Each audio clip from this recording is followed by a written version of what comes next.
So next up, we have Edith.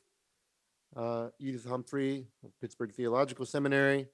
On the Sacramental Lewis, the grand miracle, the primacy of the fourth gospel, and the big picture.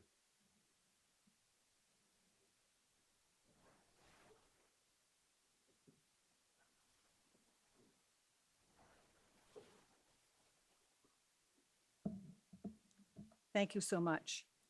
I'd like to dedicate my time here with Lewis to my mom, who passed away 12 years ago today.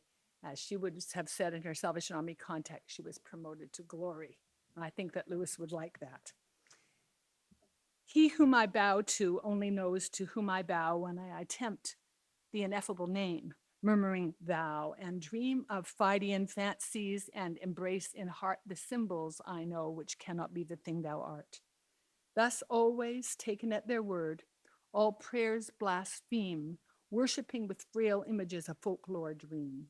And all men in their praying, self-deceived, address the coinage of their own unquiet thoughts, unless thou in magnetic mercy to thyself divert our arrows, aimed unskillfully beyond desert, and all men are idolaters, crying unheard to a deaf idol, if thou take them at their word. Take not, O Lord, our literal sense, Lord, in thy great unbroken speech, our limping metaphor translate. C.S. Lewis's footnote to all prayers follows the constraints of the sonnet, with the turnaround in the 8th line and clinched in the final couplet. Simmering below the realism of human self-deceit is the hope that our clumsy symbolism can be translated into authentic speech to the ineffable and personal God, who exhibits a magnetic mercy whereby even misconceived prayers can be drawn to their true target. What Lewis says about metaphor or about prayer, he would no doubt apply to the use of theological language. Limping metaphor can speed towards its goal if humbly offered. All this depends upon the great translation of God into the human mode, which Lewis describes in Miracles. What God assumes, he heals. Only because of God's initiatives can Lewis confidently speak to God and about him. This same jostling of chastened realism and optimism is seen in his writings. Cardinal Ratzinger, later Pope Benedict, speaking in his Erasmus lecture, applauded Lewis's refreshing directness coupled with a great knowledge of literature. But for me, it is this direct quality coupled and accompanied with an awe for God, so we're tracking together, and a recognition of human frailty that is striking. It seems that there are 3 major concerns in Lewis' writings which feed this astonishing conjunction of confidence and awe. In tracing these, I believe that I'm in harmony with my friend Leslie Baynes. These are his grasp of the centrality of the incarnation, his love affair with the fourth gospel, which he gives a logical primacy, and his penchant for the big picture, so that details are subsumed and sometimes even blurred. This triple focus affects Lewis' reading of the Bible, his understanding of the world, and his construal of reality as he boldly articulates what he sees while exhibiting an awe-filled gratitude that humans may even engage in such matters. And joining our limping metaphors to the Word himself, theologians may be reminded, I think, of Lewis's ebullient lion who exclaimed, "Us lions." Did you hear what he said? Us lions. That's what I like about Aslan. No standoffishness. Us lions. Indeed, I think Lewis may be here poking fun at himself, and we can poke fun at ourselves as well. There's no single text by which I can draw these 3 strands together, so I'm going to pull from several as I go through. And thanks to Leslie for this wonderful potpourri of discussion on Lewis, as well as for her marvelous book. So first of all, the incarnation. In handling the incarnation, Lewis does not separate the nativity from the ministry, crucifixion, and ascension, even the second coming of the Lord. It's not simply the idea of the God-man or the picture of God coming to earth as a human being, but the entire movement that he has in mind. God descends to ascend, human nature is taken up to God, the Son of God opens the way for us to become sons of God. So the incarnation is central and can shed its light on various different matters. In miracles, the incarnation makes sense of what might be construed as arbitrary divine incursions into creation. In mere Christianity, the incarnation is the means by which God reclaims his own. Until we have faces, we hear of a coming day when the divine will at last appear beautiful and will change the past. In Paralandra, the human form becomes the norm for subsequent rational creatures because of the incarnation. And as we've already heard in the last battle, the glimpse of final things is afforded to those who enter by the stable door. Once in our world, Lucy says, a stable had something in it that was bigger than our whole world. And Orthodox will think of the lyrics, besides the one that Leslie gave, a strange and wondrous mystery I see, heaven a cave, the Virgin, the throne of the cherubim, the manger a room in which Christ, the God whom nothing can contain, is laid. The incarnation so central that Lewis can flirt with, though never declare as dogma, what some have called a supralapsarian view of the incarnation. That is, with St. Athanasius, he does not think that the sole reason was to repair. In argument, Lewis shies away from the speculative, but in Paralandra, we get a glimpse into this. We hear that the incarnation has paved the way for Ransom to aid the First Lady so that the fall will not have its effect there on that planet.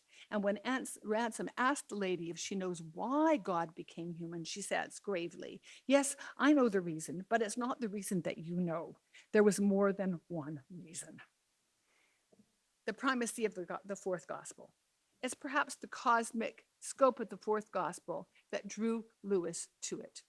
Yes, he is taken with the peasant shrewdness of Jesus, and we would expect to find that in the pithy sayings of the synoptics. But amidst the long dialogues of John, we meet this salty character.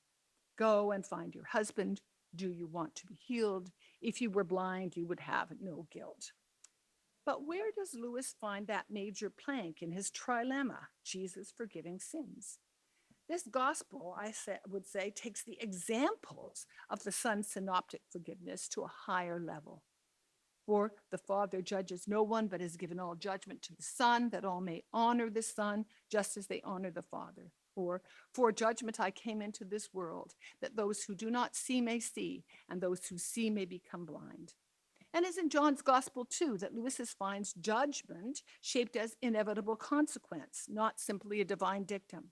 The word that I've spoken will judge on that day. So the Johannine's conjunction of seemingly incompatible perspectives offers the prospect of Jesus, yes, still as judge, but the response of the hearers as the judgment. Lewis gives the gospel a logical primacy so that the rest of the New Testament, indeed the whole Bible, is read in its light. This eagle flying overhead glimpses God as the Word, as the light, as the truth, and pervasively as the I am. This is no mere description of pre-existence, is it? And Lewis instead seems to grasp that Jesus might have said before Abraham was, I was, but instead he links his identity directly with the sacred name.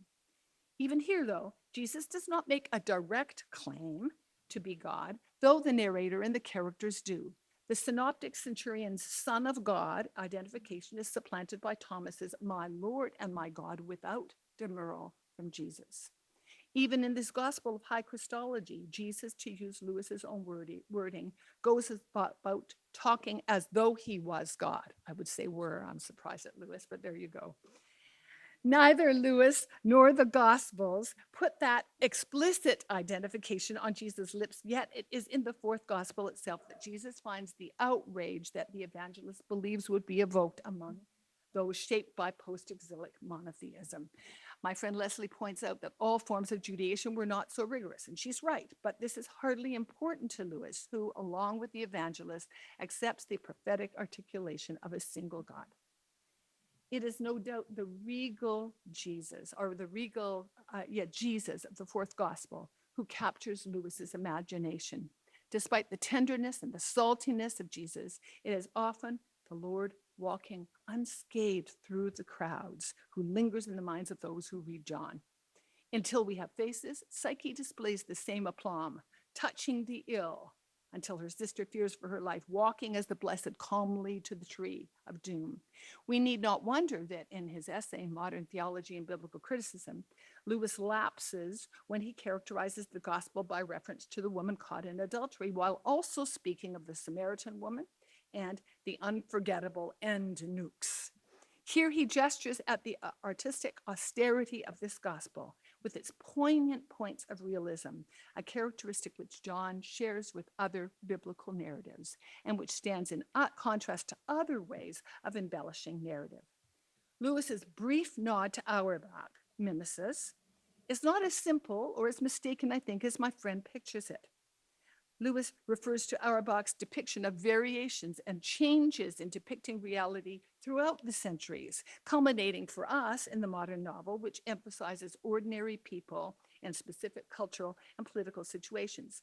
Auerbach does not say, in contrasting biblical and classical writings, that there is no visual detail in the first, which would render Lewis's comment about Jesus doodling a mistaken appropriation. Rather, Auerbach demonstrates how the visual effects are used sparingly in the biblical material, even when dealing with low characters, over against some of Greek and Roman literature in which elaborate detail highlighted the noble characters, yielding, a quote from him, a fully externalized description, uniform illumination, uninterrupted connection, free expression with all events in the foreground. This contrasts with various biblical narratives in which some parts are brought into high relief, while others are left in the background, where universal historical claims are made, again, Auerbach, while others, and there is a development of the concept of the historically becoming. This Auerbach finds first in the Old Testament, but then in also New Testament narratives. For example, quote, the random fisherman or publican youth, the random Samaritan or adulteress, they come from the random everyday circumstances to be immediately confronted with the personality of Jesus, because this is the beginning of a deep subsurface movement, the unfolding of historical forces. Only in comedy, Auerbach says, would the classical antique stylistic rule allow for that kind of realistic depiction of random, everyday, common life. It's this use of reserved detail that expresses the deep subsurface layers detected by Lewis and Auerbach in the scene of the adulterous woman. It's hardly important. The episode is not found in the earliest manuscripts of John, since Lewis's point is the character of the narrative that presents, to quote again Auerbach, the unfolding of historical forces. By the way, Auerbach says that in the Old Testament, and clearly he'd apply this to the New Testament, that these books range through all three domains: legend, historical reporting, and interpretive historical theology. So Lewis gets his idea of reportage from Auerbach. Unfortunately, Lewis keeps to only one point, that such details may disclose what actually happened. I wish that he had also recognized the symbolic potential of these narratives. And I suspect that when he was talking to these young seminarians in this essay, he rather believed that they had imbibed a spiritualized view of the Gospels and might have thought that he would be pouring water like a fire hose on the Titanic, and so he doesn't do it. In this, I think he regrettably limited the effectiveness of his use of Auerbach, but I think his limitation does not amount to misreading. I think he understood him very well. Finally, the big picture. Leslie Baynes' joyful disclosure of biblical echoes, allusions, and even citations in the Chronicles makes it clear that she sees that Lewis is at his best when he's sketching the big picture. She applauds his move to save the Babylonian babies in Psalm 137 at a point where I actually choke, unnerved by allegorical readings that leave the obvious sense of the text behind. Standing in line to receive the mysteries and the chanting of this psalm during Lent still bothers me, despite the history of interpretation upon which Lewis leans. And by the way, though he may have had Origen's Contra Celsum on his shelf, I actually think it likely that he was more influenced by the tradition coming from Augustine there. And the reason why is not just because of his Anglican context, but also because of how he actually frames this. He frames it not broadly, as does Origen, under the problem of confused or troublesome little thoughts that need to be bashed in the head, but rather fastens upon the little indulgences, or in Augustine's term, the lusts that will draw us away. I do take comfort in Lewis's admission concerning this Psalm's horrible first sense. And I understand that as a Christian, he knows that we can fasten upon our own wickedness as the proper object of utter hostility. But he recognizes that he's doing a particular reading here, and it's not necessarily a reading of the that should be enshrined in the tradition, though it has been certainly in my own tradition. In the tragicomic Great Divorce, he most effectively depicts paradox, warning the reader both to be steadfast and to move cautiously in dogmatizing things that are mysterious. We're told we must never ask of a vision and a dream more than a vision and a dream can give. Yet throughout, we can see cheek by jowl, divine righteousness and divine mercy, the great glory alongside the lesser lights, the hope of universal salvation along the insistence that God will not compel union with himself.